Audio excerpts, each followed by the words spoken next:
I saw a little interesting article about, I think it was Uruguay is banning Spotify because they won't adhere to their Yeah. fair pay or something like that. Well, I saw a headline on that. I didn't look into it, so I wonder what that is. Like fair pay, as in art for As artists. far as like percentages to artists, yeah. Gotcha.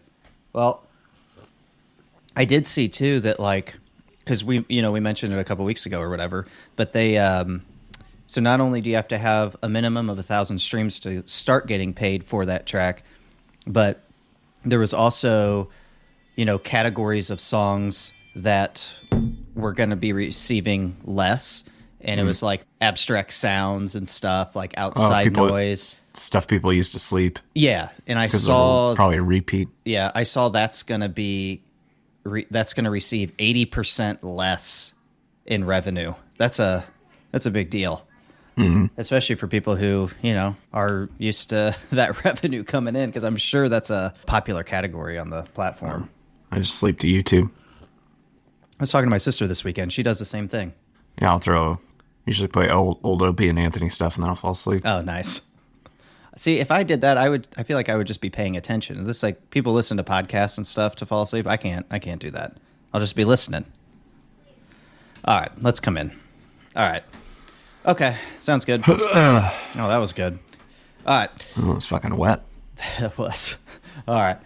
What is up, everybody? Welcome to the All Punked Up Podcast. I'm Tyler Winters. John Pierman is here, and another fabulous show about to hit your ears. This week, again, like last week I mentioned, this time of year, not a lot of news usually drops. So we'll try and have some fun with the remaining episodes we have for the year. I do know We'll do what we can. We'll do what we can. We're going to try to do quality over quantity, though, so we're not just going to throw a show together just to throw a show together. We would never do that. No, we're not like that. But some things to look forward to. I guess we're going to end up having we'll end up talking about our Spotify Wrapped. That's supposed to be announced pretty soon. Mm-hmm. That's always fun. But then we'll do our end of the year lists and that sort of thing. So be on the lookout for that. That'll come probably next month sometime. So it's like the first or second week of December you get that Spotify wrap up thing. Yeah, I think so. So that I know I've been getting emails. They're hyping it up and whatnot. But I feel like last year they hyped it up for like a month before they even dropped it. So I think that would put it around the time frame that you're saying there, Johnny. Okay, so John, let's talk some news. So one interesting bit of news that came out this week caught my attention. And I don't know how familiar you are with orca whales attacking boats since like 2020. They've been on the rise. Yeah. But like they've been attacking boats more lately. And apparently something had come out around that time that heavy metal music was supposed to deter orcas from attacking boats. I don't know how real that is or what, but apparently it's just come out. Consequence of Sound writes, heavy metal music doesn't stop killer whales from attacking boats. It's good to know. Yeah, so does any music?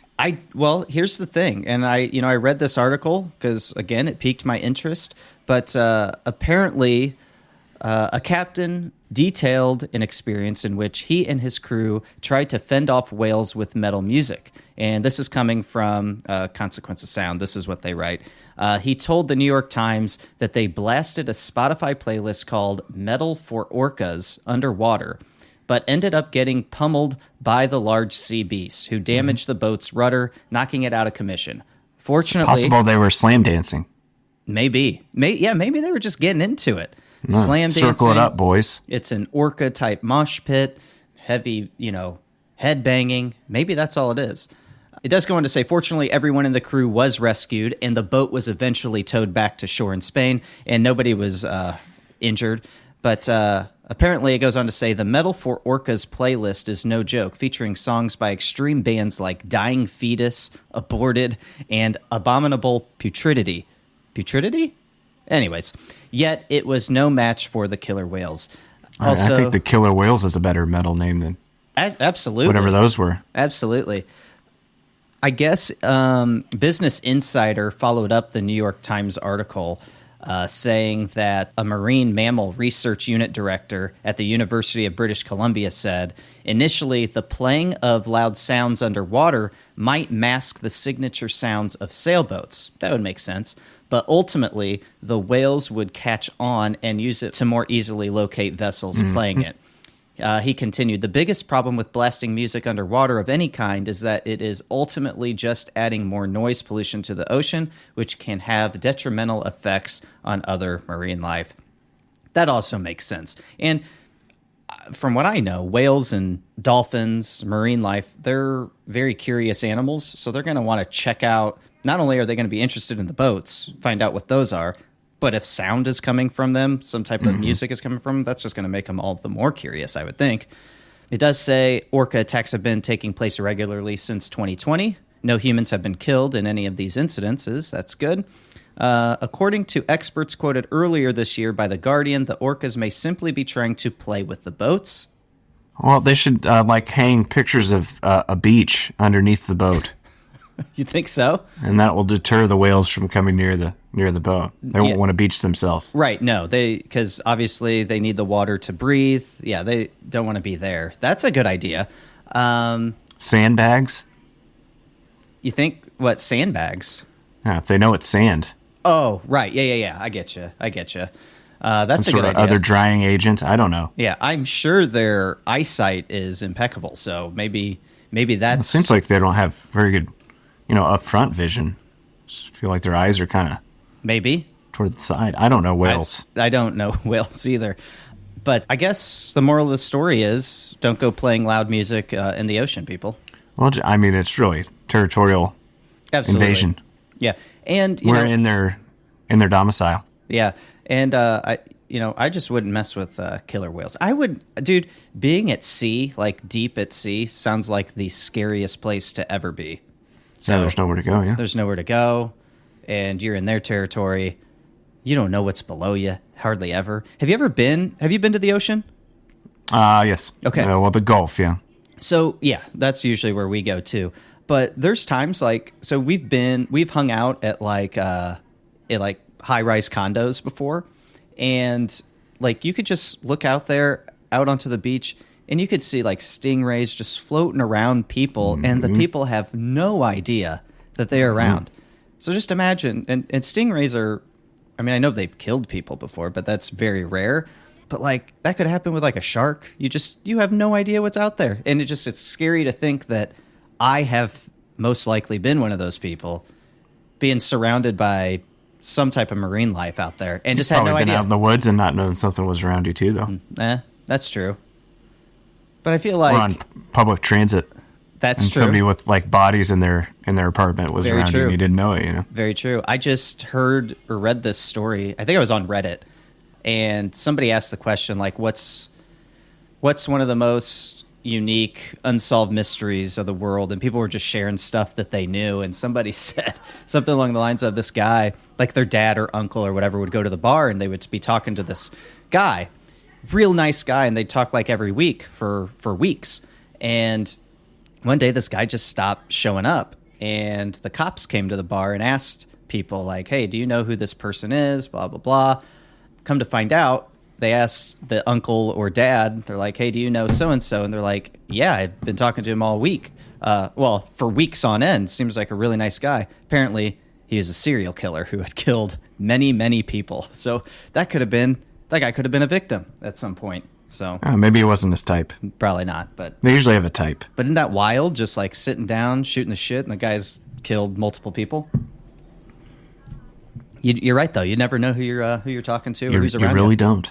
So, all right. So I'm not be a aware, serial people. killer, though. Just so you know. No, I'm clean. Yeah, that's what all serial killers say, right? No, but I mean it. Oh, okay. So yeah, guys, be aware of your surroundings. So this podcast saves lives. Mm-hmm. All right, John. There was another bit of news on this land week. and sea. On land and sea. There was some more news this week that this one is probably one of the most interesting that I came across. The Hives, you remember them? They are franchising their band, and they are inviting cover bands to create their very own the Hives. So get this. So again, Consequence of Sound coming out with the articles this week. Demand for the Hives has gotten so high that they just can't keep up. At least that's the reason the band gave when they announced that they are now accepting applications for folks to start officially sanctioned the Hives cover bands. That's right, the Hives are franchising themselves. In an Instagram post, they said, "We can no longer keep up with public demand for concerts. Q2 and Q3 reports point to the need for a new solution to this problem. We have now, after much sighing and woe, come up with what we think is the most elegant solution. We need several The Hives. You can now start your very own The Hives and put on a show." Goes on to say, the announcement post went on to state that rules and regulations would apply upon application and included a link to a page on the band's website that allows folks to officially sign up. Exactly what the arrangement would look like between the Hives and its legion of franchise bands is unknown, but the band made their vision clear. Imagine a world where the Hives are playing every city all the time. That's a world we want to live in. So that's very interesting. I don't know if this is a joke or not, but... Seems like it. But it did kind of, like, I don't know. That may not be a bad idea. Doesn't, like, the Blue Man Group do that? That Las Vegas act? Yeah, I think there's different traveling groups. It's just one big group. There's not really one set of... Well, it's similar to any kind of musical, like when it's traveling. It's not like if a Broadway show is traveling, it's not necessarily the Broadway cast. Right, exactly. So, but what do you think of this idea, if it were to be true? I mean, not necessarily for the Hives. I just don't know very much about the Hives other than, the one tune. Yeah, that one tune that came out back in, like, the early aughts. I don't remember what it was. Hate to say I told you so. Is that what it was? I remember I liked it. I just get them confused with the Vines. Oh, I actually might be thinking of that. I should probably look up the song. Yeah, the Vines was the three-piece that kind of did the Nirvana. They're like kind of Nirvana ripoff or Reborn. Dude, that's exactly who I'm thinking of. Okay, hate to say I told you so. Hold on, let me listen to this real quick. Oh, yeah. Yeah, it was around the Strokes. Same time as the Strokes kind of gathered popularity. Kind of has a Franz Ferdinand vibe. Yeah. Yeah, the Vines was I Want to Get Free was their big one. Ah, yes. Yeah, you're right. So... They have a very terrible Letterman performance, if you've ever seen it. I think I may remember hearing about that. I don't remember watching it, though. But that rings a bell. The lead singer and guitarist is just kind of all fucked up. And like, on drugs. Does a shitty performance, yeah. Nice. Kind of like a purposeful shitty performance. Yeah. So... Are the Hives, are they like a UK band? I believe they're like Swedish or some Scandinavian country. Somewhere in there. Okay. Yeah. So what do you think though overall? So this is probably a joke, most likely, because I think it's a little bit in tongue in cheek. Yeah. Jest. Because I feel like the Hives, if any band's going to do it, it wouldn't be the Hives because they're not like huge. Maybe they're huge where they're from, but they never got huge here in America. They just had that one run, I think, early on. But what do you think, though? Should bands do this? Is this a way that would there be a demand for this? I mean, bands of a certain popularity, definitely. I mean, how many different bands dressed up like the Beatles and do Beatles shows across the country? I would think it would have to be bands that are retired or getting ready to retire. So I'm thinking the Grateful Dead or Pink Floyd or the Beatles, even Rolling Stones. Yeah, I just don't know that the Hives are on that level, but they're not really franchise. There's just right tribute bands. I think is a more accurate term than a cover band. Right. Yeah. Because they're actually cosplaying as the band also. Exactly. So I think that would be the route that they go. Yeah, basically tribute bands would end up being the franchisees, I guess, right? Yeah. I mean, the Hives kind of have a thing, but I don't think it's that big of it. They wore matching outfits and shit like that, kind of early Beatles kind of stuff. Yeah. Without the success. I just don't know if I would actually go. I feel like the only one I would go to is if I can't see the Beatles. I can't go see. Eventually, I'm not going to be able to see Aerosmith. I may not even be able to see Aerosmith ever again anyway because of all the things that Steven Tyler's going through right now. But, bands like that, old bands, that's the only ideal situation I feel like where I would go to see a franchise band. And that would allow the original band, to still receive royalties and whatnot. I think it could be an interesting avenue for, retired, semi-retired artists. Mm-hmm. I kind of like the idea, especially if they put on the show and to the point where you almost believe that that's them. I think that's odd you don't see it more with like the Rolling Stones, like that's the what Beatles. I mean. You see it all the time, right? Like there's some band that's called like 1966 or something. I remember and I don't know if that's just like a Midwestern thing or if they're more of a national act. No. But they were, they were the Beatles and they dressed in suits and everything. They did the whole thing. So this leads me to ask another question, John. If you could franchise a band or be a franchisee of a band, which band would you want to perform as? It doesn't have to be an old band. It could be a band of today. But what band would you feel comfortable or want to do? Doing a Beatles thing would be cool. I think that'd be rad. I think you're always going to be relevant. So yes, absolutely. Something really easy, like the Ramones or something like that. Yeah, that'd be cool. Would Green Day or Blink be an option? Would that? Yeah, I mean something like that. Sure. Nirvana, I think would be interesting. Would be fun. I'm just thinking of ease. At this point, I want it to be easy. Well, I think Nirvana would be pretty darn easy. It's just finding that voice. You'd have to find that, that raw, grungy, gritty Kurt Cobain voice to front it. I'm sure something like that already exists. I just haven't seen it. But. Yeah. But it would be neat. It'd be neat. It'd be good for tribute bands, I think, they'd get more money.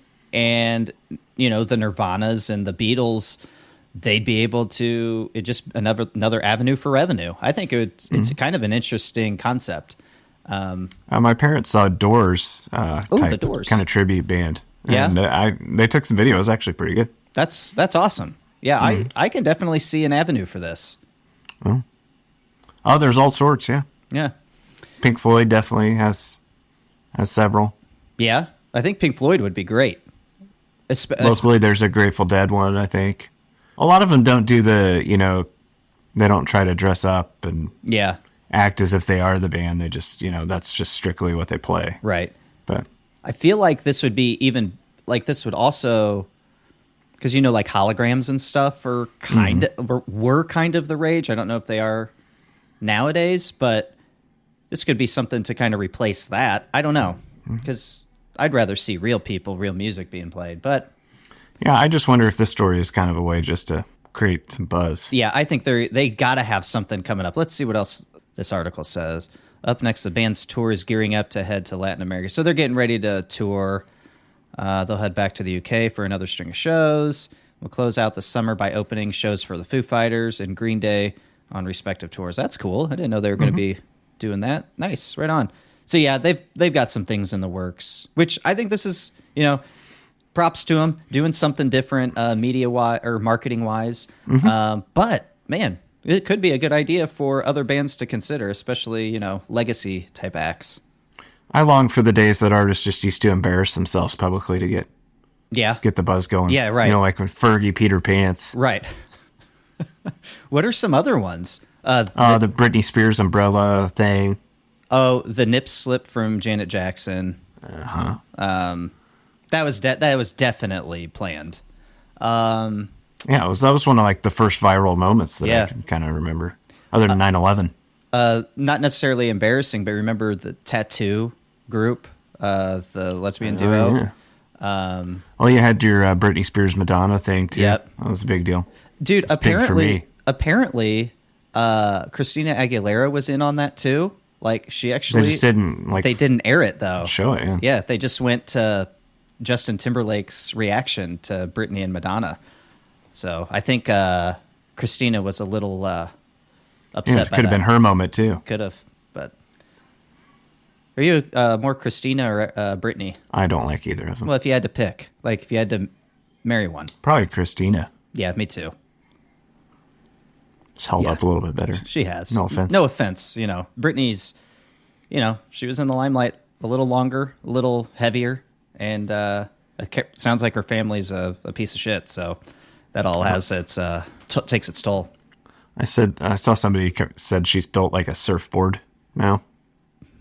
Like a surfboard. Yeah, wow. I thought it was pretty funny. Wow. It's not nice, but it was pretty funny. No, it's not nice. Let's move on, because there was some more news, John. And I don't know how long we'll spend on this, but it's worth mentioning. Billie Joe Armstrong. Green Day, of course, has a new album coming out. And I guess he's come out and said why Green Day has avoided political music as of late. Just basically saying writing political songs takes a lot of heart. And again, Consequence of Sound. We don't have any affiliation with Consequence. It just happened that they are the ones that are pumping out the good articles this week. They go on to say Green Day's 14th studio album, Saviors, is on the way, and its lead single, The American Dream is Killing Me, has indicated that it's set to be their most political work in years. Now, we haven't really gotten a really heavy political album from Green Day since American Idiot, right? I mean, that was like so political, the whole damn thing. Pretty much. Which is shocking with how the climate's been in the last, 4 or 5 years. Right, exactly. Because, because I was thinking, like, even back then when that came out, there wasn't a lot of outrage that I could remember. Of course, I was younger at the time. There were a couple wars, but it wasn't like, I feel like now is like way worse. But I just think you see more of it. Maybe. But it almost seems like the more time to be political during your songs would be now. I just feel like they're late to the party almost. Right. Even though at the time it didn't really seem that way. But if you're going to pick any time, it would be now. But of course, that's hindsight speaking. But the article does go on to say that Billie Joe Armstrong was speaking with 102.1 The Edge, and he said The American Dream is Killing Me is actually the oldest song on Saviors, and it was written several years ago when the band was working on their previous album, Father of All.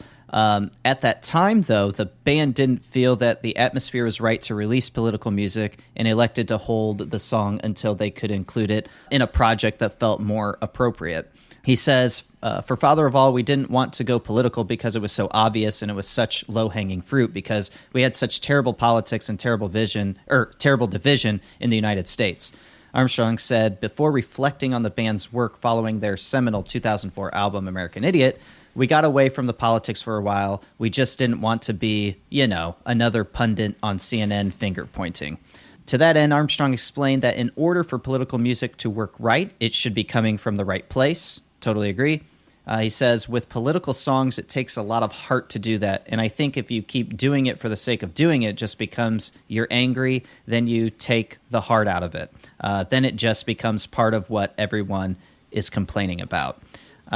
He says that he feels the conditions are right now. This time we brought it out and we felt like it was the perfect time for it. It takes those special inspired moments to have a moment like The American Dream is Killing Me. So, yeah, I'd say now is probably a good time. We know Green Day has been political. We know they aren't shy of voicing their opinions. So I'm really not surprised that this is going to be potentially a political album. We talked about it, a couple weeks ago, maybe last week.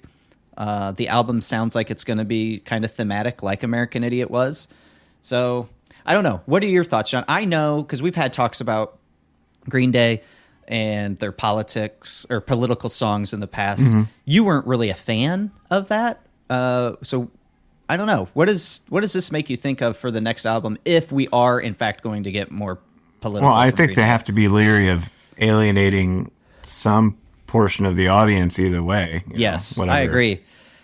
It's so, black and white. Yeah. If you are political, you're probably going to end up alienating some of the people that are fans or were fans. Yeah, I agree. So it's something you have to be careful with, I'm sure. Yeah. Monetarily. And at the same time, though, they're at a point in their career where, they've made all the money. Maybe they just want to voice their opinions. So they can do that. They have basically the creative license to do that. And they're okay probably with living with whatever consequences those have, if any. So I don't know. I feel like, for me, Green Day, I feel like they're very strong lyrically most of the time, which I really appreciate, especially in the pop punk rock, pop rock world. I've said it before, I just don't think these genres typically have great lyrics. And I think Green Day's always put together lyrics well. I feel like it's very well thought out, and so I'm still intrigued to hear what they're going to talk about. I don't know that this is going to be a political album. Just based off of this article alone, it's speculating that it's going to be a political album, but Billie Joe didn't say that. He said that this was just a political song that came from, an era where politics were strong, political views were strong, so a few years ago. So I don't know. I'm still optimistic about this. I hope it doesn't lean completely political, but we'll see. Yeah, I mean, I don't think American Idiot was 100% political. It was just intertwined in the story that it was trying to tell, I think. Right. They did actually. So what makes me think that it won't be political is, and I shared this with you, they did share a track listing for Saviors, which is coming out. Is it coming out in 2 months? So this should be coming out in January. They have a side A and side B. I'm guessing they're going to be releasing a vinyl with this, as most do. So some of the track listing is The American Dream Is Killing Me, Look Ma No Brains. Both of those songs have already come out. Bobby Socks, One-Eyed Bastard, Dilemma, 1981, Goodnight Adeline, which isn't Adeline his wife's name? I'm pretty sure. Adeline? Adeline? I don't know. Okay. Then we've got on side B, we got Coma City, Corvette Summer, Susie Chapstick, Strange Days Are Here to Stay, Living in the 20s, which I'm guessing that's 2020s. Mm-hmm. Or the 1920s. Or the 1920s. Maybe it's going to have a little bit of both. It'll be interesting if, what if it's comparing the two? That would be a really cool song. Father to a Son, Saviors, which is the title track, and then Fancy Sauce. So I don't think this sounds like it's going to be a political album at all, to be honest. Maybe some tracks, but not all. Not all. I don't think that that's going to be the theme, but we'll see. That's just my gut feeling, especially based off of those names. They sound interesting. All right, what else we got, John? I think it's worth noting, Blink-182 is set to headline Reading and Leeds Festival this year. Kerrang, finally a different publication we could talk to, they said that they've been announced, Blink-182 has been announced as one of the headliners for Reading and Leeds Festival of 2024. They will be the band's only UK festival appearance next year and will be their first time at the event since 2014. Man, that's a long time. So 10 years. Kerrang also, this is Rock Sound. Rock Sound says they will join fellow headliners Liam Gallagher, Jerry Cinnamon, have no idea who that is, Lana Del Rey, Fred Again, and Catfish and the Bottlemen. They'll be performing, I think, 2 dates on this festival. Other rock acts on the bill include Spirit Box, Skrillex, and that's about the only ones that I've ever heard of that are big names. So I don't know. It'd be interesting to compare tickets. So weekend and day tickets go on general sale 8:30 a.m. on Thursday, November 30th. So by the time this episode comes out, tickets would not be available just yet to buy. But I'm going to go to readingfestival.com/tickets real quick. I just want to see how much these tickets are. It's going to be in euros, man. It is, and I'm just curious as to. I'm curious to see what the prices are for this as when we were young. I don't know. Travel options. Let's not do that. Let's just do. How do we see how much they are? Standard, classic, and deluxe options. No need to carry your tent. No, I don't want camping options. Pitch my own tent. Maybe I don't. Maybe we don't know. Oh wait, tickets. No, maybe we don't know how much they are yet. Okay, I don't know how much the tickets are yet, but I would be interested to see what the difference is between this and When We Were Young Festival. Perhaps on the next episode we'll have that information. Yeah. Yep. Okay. We'll definitely talk about it. I'll make note to bring that up. We'll talk numbers. But yeah, Blink-182 headlining. I think that's rad. They just keep the reunion hype going. I wonder if they're going to be at whatever the one they did. What was their debut? They did Coachella. Yeah. I wonder if they'll do that again. Did they already do Lollapalooza? Lollapalooza's like in end of July, early August. Okay. So maybe they'll do that next year. Chi-Town. All right, John. One last thing that I want to bring up. Machine Gun Kelly came out and said that... Oh, that's not surprising. No, not that way. He didn't come out that way. But he came out and said that he might be changing his name. And not his legal name, his stage name, his moniker. Okay. So Loudwire has this beat here. They say Machine Gun Kelly appears to be going by a new stage name. According to Yahoo, Machine Gun Kelly recently asked fans and photographers to call him just Machine. So dropping the gun Kelly, apparently. While on the red carpet at the GQ Men of the Year, the rapper and rock musician asked photographers to simply refer to him as Machine while snapping his picture. He says, I have a question. Instead of machine gun, can you just hit me with machine from now on? He asked the photographers. I would love to hit him with a machine, yes. So why is Machine Gun Kelly changing his name? The name change comes after a fan at one of the musician's shows held up a sign that read, "Change your name." He said, I have no idea what that sign means. He said, and then the fans ended up saying, we want you to change your name. We want you to take out the machine gun so we don't glorify machine guns. Just take out the machine gun, some fans explained. When MGK asked the audience what they thought, he was met with loud cheers. Since then, he has simply been captioning his photos on Instagram with just machine. And apparently he doubled down on the apparent name change on Twitter, just posting machine. Like, I don't think we should glorify gun use by any means, but I don't think his name glorifies machine guns. I never once think of that. But hey, maybe the kick from a machine gun would send him into a backflip, I think. That's true. So I don't know, John. What do you think of this? Do you think he should just go by machine? Do you think... I think Bert Kreischer should sue the hell out of him. That's exactly what I was thinking. If you guys aren't familiar, Bert Kreischer is a stand-up comedian. He's the machine.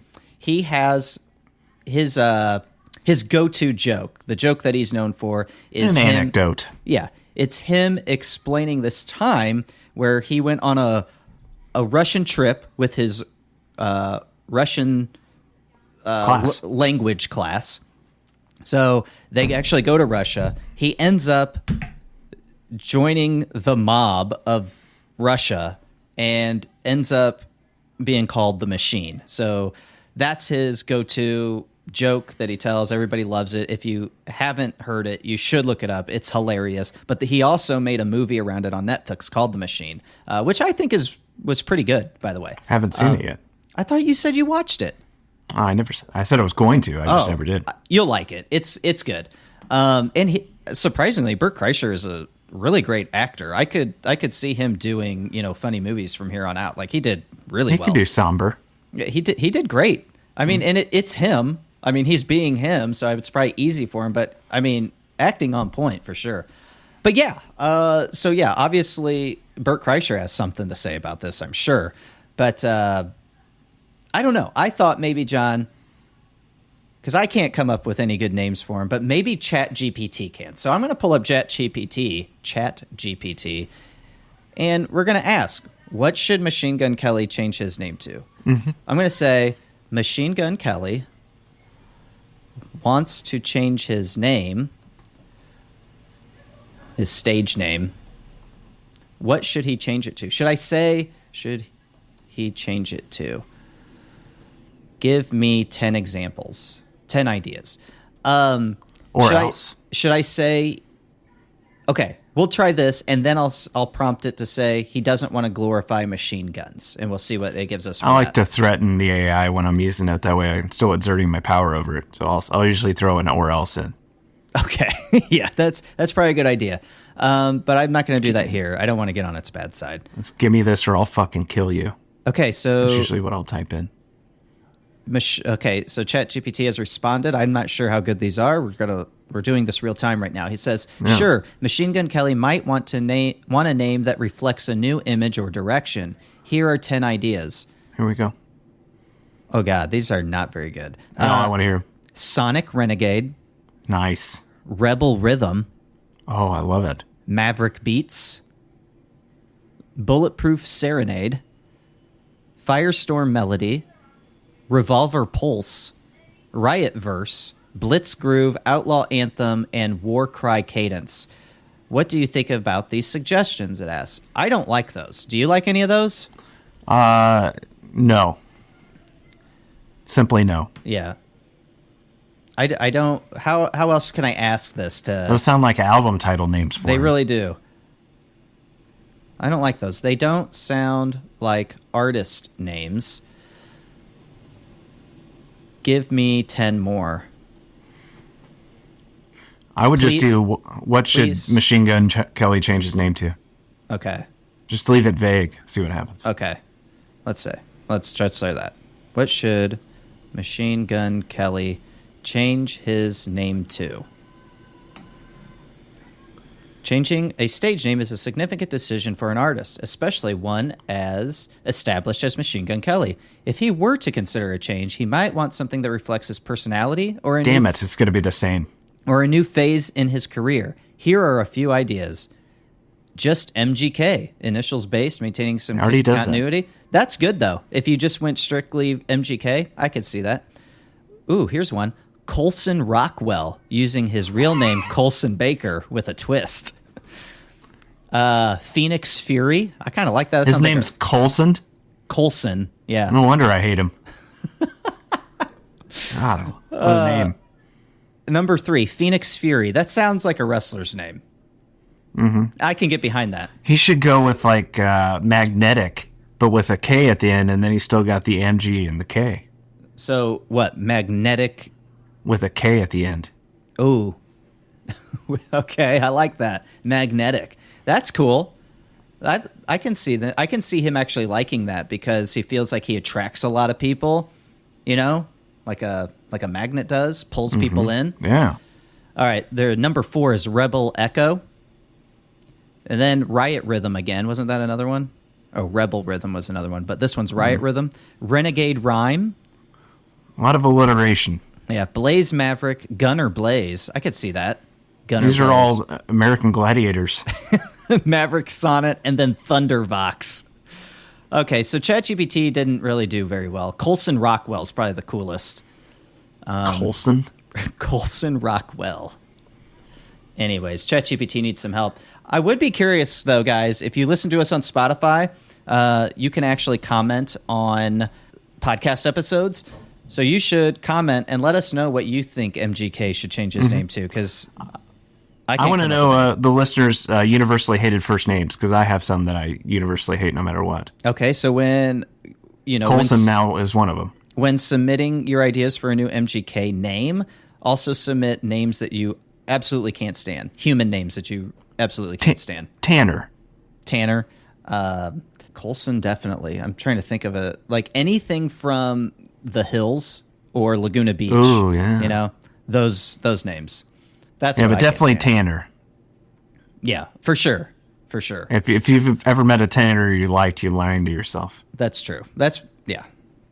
If you're married to a Tanner, I'm sorry. Those are real facts, guys. Now, I'm fine with people that tan, like... Yeah, sure. That's okay. Right. Just somebody named Tanner. Right. All right, guys. That's it for this episode. Or if you're just noting that somebody's more tan than somebody else, that's okay, too. Right. Well, that just makes sense. Yeah. But if your name is actually Tanner, fuck off. Yeah.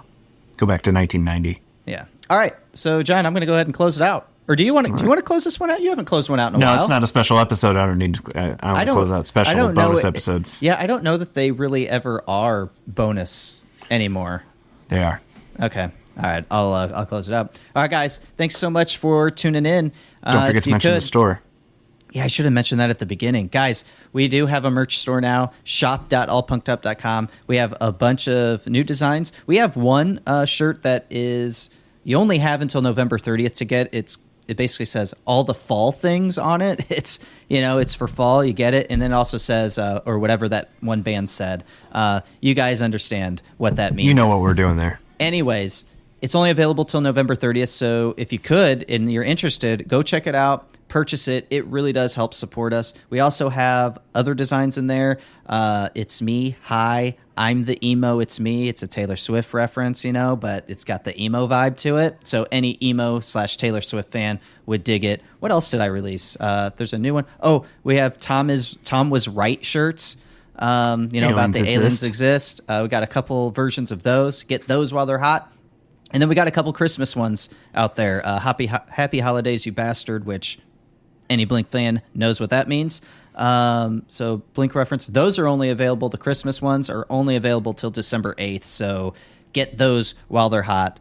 Again, it really does help support this podcast, everything All Punked Up related. And yeah, it would mean a lot. So if you guys want to check those out, link in the description, in the show notes, but it is shop.allpunkedup.com. So thanks, guys. And again, as always, thanks for listening. We really appreciate you listening to us every week after week. We love you. Please rate, review, give us the 5-star reviews. Those really do go a long way. Do all the things. Tell us the names you hate. Tell us the names you hate. All right, guys, we're out. We'll see you next week. Peace.